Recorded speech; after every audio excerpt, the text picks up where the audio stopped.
Borders. They are the protective arms wrapped around our people and our land to stop foreign threats and protect against enemies. They mark our place and stake out our ground as a people and country. But in 9 years, the NDP Liberals have lost control of our borders, letting drugs, guns, and terrorists threaten our people. Part is incompetence, but part is the radical Liberal agenda, a borderless, globalist, post-national agenda. Post-national is the word that Justin Trudeau used. All of this done with the advice and support of his top economic advisor, Mark Carney, who calls himself a European. And here are the facts. Fact, after 9 years of Liberals, gun-related crime is up 116%, with the Toronto Police Association saying that 85% of gun offenses use illegal firearms from the United States. Fact, the Liberal government only inspects 1% of shipping containers coming into our country, allowing drugs and guns to sneak through the other 99%. Fact, the Liberals let multiple ISIS terrorists enter into Canada, including a man who was allegedly filmed cutting up a human body on a crucifix in the Middle East. The same man is now charged for planning a terrorist attack in Canada. Fact, the Liberal government admits it has lost count of the number of people who are here illegally. But they say in one of their own reports that it's somewhere between 20,000 and 500,000. But they say it could be more. How reassuring. And then there are the drug deaths. 49,000 Canadians have lost their lives to opioid overdoses in the last 9 years. More than died fighting for Canada in the Second World War. You imagine that? That was a war, and it killed fewer people than have died in Canada to opioids under this Liberal government. Opioid deaths are up over 200%.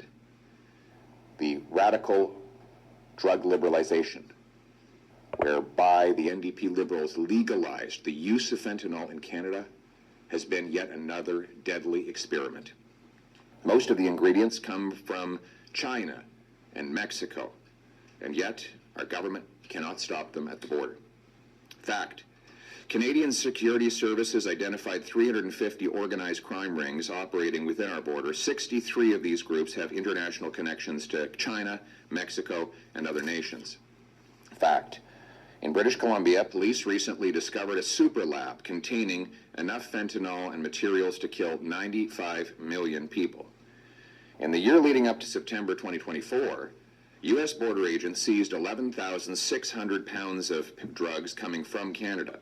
Fentanyl seizures tripled between 2023 and 2024. Our neighbors have noticed. President Trump has raised concerns, and he has wrongly used this risk as a rationale for tariffs. These tariffs are unjustified and they are wrong. The United States needs to do more on its border, and so do we. But frankly, it should not take a foreign leader to get our government to reverse its deadly policies that are killing our people. Damn right it shouldn't.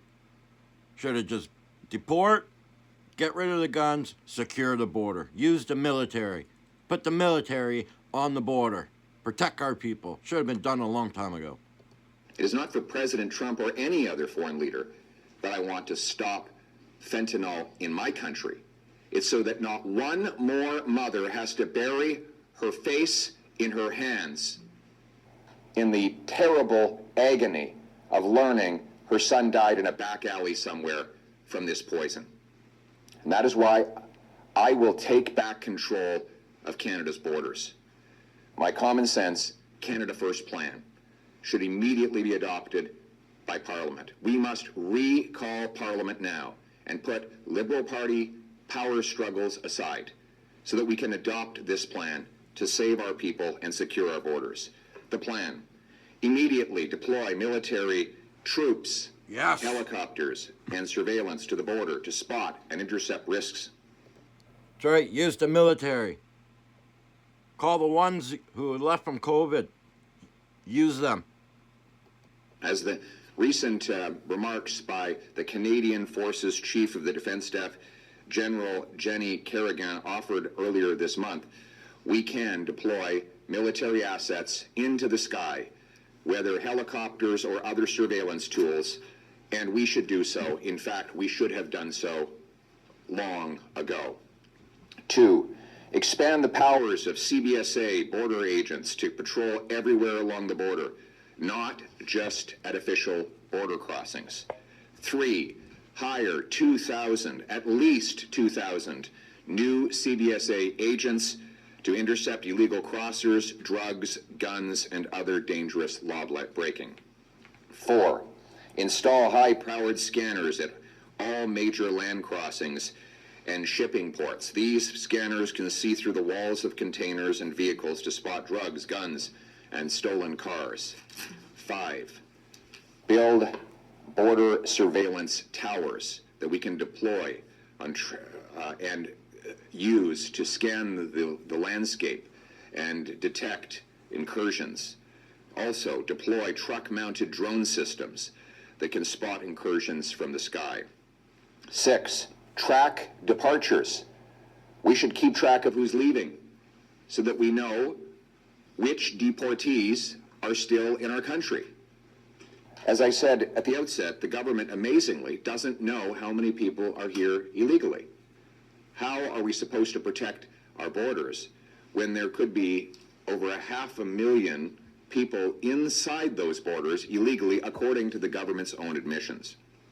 We will pay for the Canada First border plan by scrapping the Liberal gun buyback and cutting bureaucracy. The gun buyback, actually I should call it the gun grab, has been completely ineffective. They've spent $60 million and they admit it has not recovered a single gun. Meanwhile, even if they did get guns from this plan, according to the supporters of gun control, the main lobby group supporting gun control, the people who give their guns in would just take the payment they receive to buy other guns that are very similar in nature. Finally, the gun buyback targets licensed, law-abiding, trained and tested hunters, off-duty police officers, and other highly trained professionals who are of no risk. Obviously, no criminal is going to participate in a gun grab with the government. It will only be law-abiding people. The police do not support this gun grab. In fact, they say that 85% of guns used in crime in Toronto are illegal guns that come in through the border. So let's stop the gangsters and gun smugglers. I want to protect Canadians from criminals. Justin Trudeau and Mark Carney want to protect turkeys from hunters. We're also going to cut billions of dollars in pricey consultants and phase out thousands of back-office bureaucratic jobs through attrition. Less bureaucracy and waste, more boots on the ground, and more drones, choppers, and surveillance in the sky. We'll let lawful people and goods come in. We'll keep drugs, terrorists, and other threats out. And we'll save trade with the United States. That's funny. Here we are trying to save our trade with another country while we can't even trade with ourselves. And that's why earlier this morning, I announced a Canada First plan to bring free trade between our provinces. Allow our truckers and our entrepreneurs to move goods and services affordably to our people, something that could boost average family income by $6,000 a year and reduce our helpless dependence on the United States. Isn't it incredible that after 9 years of Liberals, it's either easier for criminals to bring drugs and guns illegally over Canada's border than it is for our entrepreneurs to bring their products over provincial borders? Let's fix that. Let's knock down these barriers. Let's have a truly free trading, free market Canadian economy that's capable of standing on its own 2 feet. Let's do that, not to appeal to any foreign leader, but to put Canadians back in charge of their lives and their country. Let us restore the Canadian promise that anyone from anywhere can do anything, that hard work gets you a powerful paycheck and pension that buys affordable food and homes in safe neighborhoods, protected by strong borders, under a proud flag that represents the freest nation on earth. Canada. Canada here, Canada now, Canada forever. Let's bring it home. Thank you. We'll now take questions from the floor. Jared Yeager here from the Western Standard. Just English is fine. What message does it send that Mexico got a 1-month pause before Canada? And do you think Trudeau's call with Trump today will yield a similar result? Unfortunately, I wasn't on the call, so I can't tell you anything about how it went. But what I can say is that we need a Canada First agenda that will protect us against these unfair and unjustifiable tariffs. And that Canada First plan must include retaliatory tariffs to deter the attacks on our economy. It must include a strong border to protect our people against drugs, guns, and terrorists.